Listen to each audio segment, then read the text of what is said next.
ছাত্ৰছাত্ৰীসকল আজি ক্লাছ 6ৰ সময় পৰীক্ষাৰ বাবে বিজ্ঞানৰ কেইটামান আৰ্হি প্ৰশ্ন আমি লৈ আহিছোঁ। প্ৰশ্নকেইটা অকণমান আলোচনা কৰোঁচোন।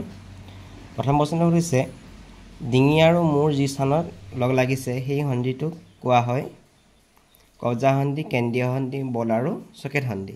ডিঙি আৰু মূৰ যি স্থানত লগ লাগিছে সেই সন্ধিটোক কোৱা হয় কেন্দ্ৰীয় সন্ধি।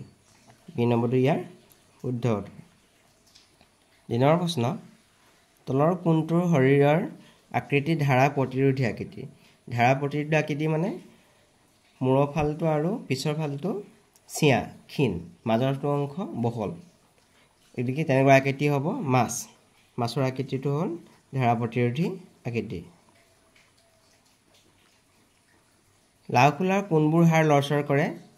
ঊৰ্ধ্বহনু, নিম্নহনু। দুটা অপশ্যন ইয়াত দিয়া আছে। লাও খোলাৰ নিম্নহনু হ'ল লৰচৰ কৰিব পাৰে। বি নম্বৰ ইয়াৰ শুদ্ধ।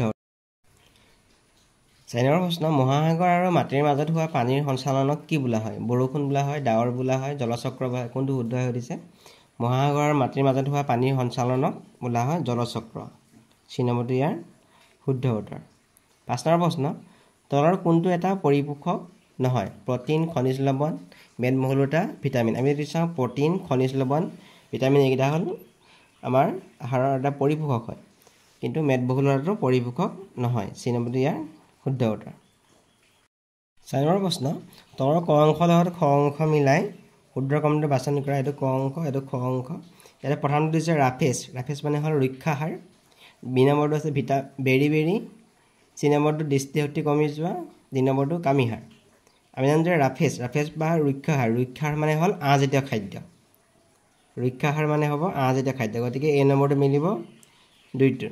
বেৰি বেৰি ভিটামিন B1ৰ অভাৱত বেৰি বেৰি বেমাৰ হয়। গতিকে বি নম্বৰটো গ'ল 4লে। দৃষ্টিশক্তি কমি যোৱা ভিটামিন এৰ অভাৱত দৃষ্টিশক্তি কমি যায়। গতিকে চি নম্বৰটো গ'ল 1লৈ। আৰু কামিহাৰ হ'ল কলিজাক ৰক্ষণাবেক্ষণ দিয়ে। গতিকে শুদ্ধ অপশ্যনটো হ'ব A2B4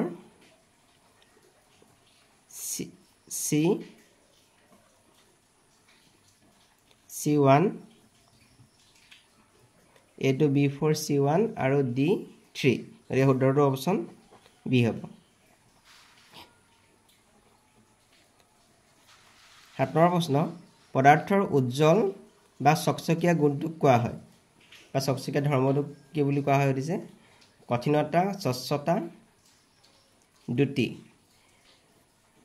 পদাৰ্থৰ উজ্জ্বল বা চকচকীয়া গুণটোক কোৱা হয় দ্যুতি বুলি কোৱা হয়। চি নম্বৰটো ইয়াৰ শুদ্ধ উত্তৰ।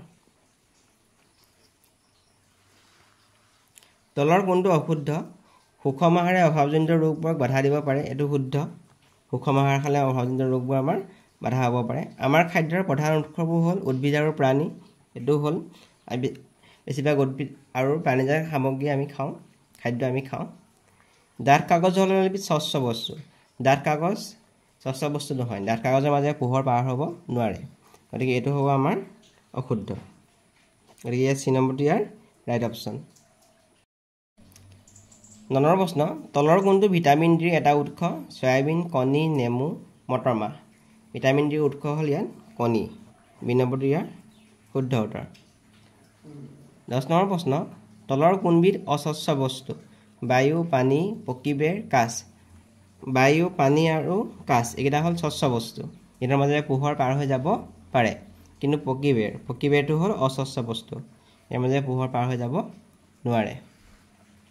11 নম্বৰ প্ৰশ্ন অতি বেছি স্নেহ পদাৰ্থ বা চৰ্বিযুক্ত আহাৰ খালে তলৰ কোনটো হ'ব পাৰে? গৰল, ৰক্তহীনতা, মেদবহুলতা। অতি বেছি স্নেহ পদাৰ্থ বা চৰ্বিযুক্ত আহাৰ খালে মেদবহুলতা হয়। চি নম্বৰটো ইয়াৰ শুদ্ধ উত্তৰ।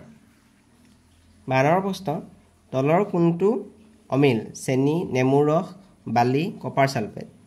আমি চাওঁ চেনি, নেমুৰ ৰস আৰু কপাৰ ছালফেট এইকেইটা পানীত মিহলি হৈ যায়, কিন্তু বালি পানী মিহলি হৈ নাযায়। গতিকে চি নম্বৰটো ইয়াৰ শুদ্ধ উত্তৰ। 13 নম্বৰ প্ৰশ্ন শস্য আৰু ইয়াৰ বাকলি তলৰ কোনটো প্ৰক্ৰিয়াৰ দ্বাৰা পৃথক কৰিব পাৰি? আস্বাবন, মৰণা, পৰিস্ৰাবন, জৰা প্ৰক্ৰিয়া। শস্যৰ ইয়াৰ বাকলি বুলি কৈছে। বাকলিটো আমি বায়ু বা বতাহৰ সোঁত দি পিনি আমি তাক জাৰিব লাগিব গতিকে এইটো কোৱা হয় জৰা প্ৰক্ৰিয়া তলৰ কোনটো গতিশীল টেবুল এটা দেৱাল ঘড়ী এটা ঘোঁৰা উৰি থকা এটা চৰাই গতিশীল মানে হ'ল গৈ থকা গতি কৰি থকা আমি ইয়াত চাওঁ উৰি থকা এটা চৰাই উৰি থকা চৰাইটোৱে গতি কৰি থাকিব গতিকে ডি নম্বৰটো ইয়াৰ শুদ্ধ উত্তৰ 15 নম্বৰ প্ৰশ্ন তলৰ কোনটো সৰলৰৈখিক গতিৰ উদাহৰণ দোলনাৰ গতি ঠেলাৰ চকাৰ গতি চিলাই মেচিনৰ বেজিটোৰ গতি দোলনাৰ গতি হ'ল পৰ্যাবৃত্ত গতিৰ উদাহৰণ ঠেলাৰ চকাৰ গতিটো হ'ল বৃত্তীয় গতিৰ উদাহৰণ চিলাই মেচিনৰ বেজিটোৰ গতি পোনে পোনে যাব এইটো হ'ল সৰলৰৈখিক গতি চি নম্বৰটো ইয়াৰ শুদ্ধ উত্তৰ শুদ্ধ নে অশুদ্ধ লিখা দ্ৰৱণ গৰম কৰি অধিক পৰিমাণে দ্ৰব্য দ্ৰৱীভূত কৰিব পাৰি আমি দ্ৰব্য এটাত যদি গৰম কৰি দিওঁ তেতিয়া তাত আৰু অধিক পৰিমাণে দ্ৰব্য দ্ৰৱীভূত হ'ব গতিকে এইটো হ'ব শুদ্ধ গৰম কৰিলে দ্ৰব্যটো বাঢ়ি যাব নম্বৰ প্ৰশ্ন গাখীৰ আৰু পানীৰ মিশ্ৰণ পৰিস্ৰাৱন প্ৰক্ৰিয়াৰ দ্বাৰা পৃথক কৰিব নোৱাৰি গাখীৰ আৰু পানীৰ মিশ্ৰণ পৰিস্ৰাৱন প্ৰক্ৰিয়াৰ দ্বাৰা পৃথক কৰিব নোৱাৰি এইটো হ'ল আমাৰ শুদ্ধ 18 নম্বৰ প্ৰশ্ন আমাৰ শৰীৰৰ পাকস্থলীৰ তলৰ অংশ চূৰ্ণীৰ হাড়েৰে গঠিত আমাৰ শৰীৰৰ পাকস্থলীৰ তলৰ অংশ চূৰ্ণীৰ হাড়েৰে গঠিত এইটো হ'ল আমাৰ শুদ্ধ 19 নম্বৰ প্ৰশ্ন সাপৰ এডাল দীঘল মেৰুদণ্ড আছে সাপৰ এডাল দীঘল মেৰুদণ্ড আছে গতিকে এইটো হ'ল আমাৰ শুদ্ধ please subscribe and share my videos